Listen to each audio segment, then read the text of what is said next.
Gaan oom Jacques uittreë as trommelmajoor. Jy moet van iemand niks hiervan sê nie.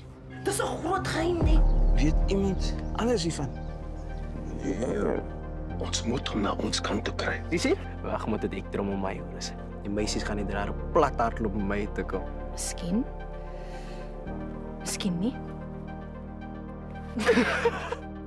Oom Jacques wil uittreë. Dit lyk nie 'n dag het gaan kom, bro. En hulle eerste optrede, die Neil Righteous Blues, ook van Robertson af. Wat maak hulle hier? Het ons hom nie gesê nie. As ons hom weer by 'n kompetisieveld sien, sal sy geheim nie veilig wees by ons nie. Ons gaan met hulle almal afreken. Jou beurt. Afdeling Lamont. Kolemond. Afdeling! Voorwaarts, mars! Links, rechts, links! Jy moet vir jou broer sê, asseblief Alvin. Word wakker, Hentjie. Jy lewe in 'n droomwêreld, bro. Jy sal nooit die trommelmajoor word nie en die ooms gaan altyd oor jou sien. Hulle klaar jou toekoms vir jou gewys. Nou wat van my, Alvin? Jy dink net aan jouself. Jy's net pa. Almal bang vir die ooms. Maar Henkie, nes jy? Appelleer jy nog steeds?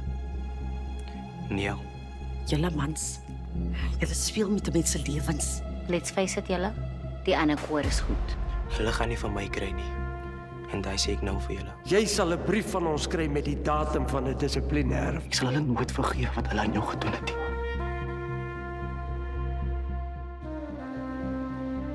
Nooit.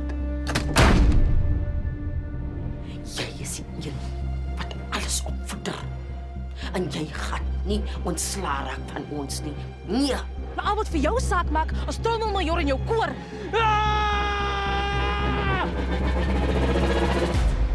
Beloof my een ding.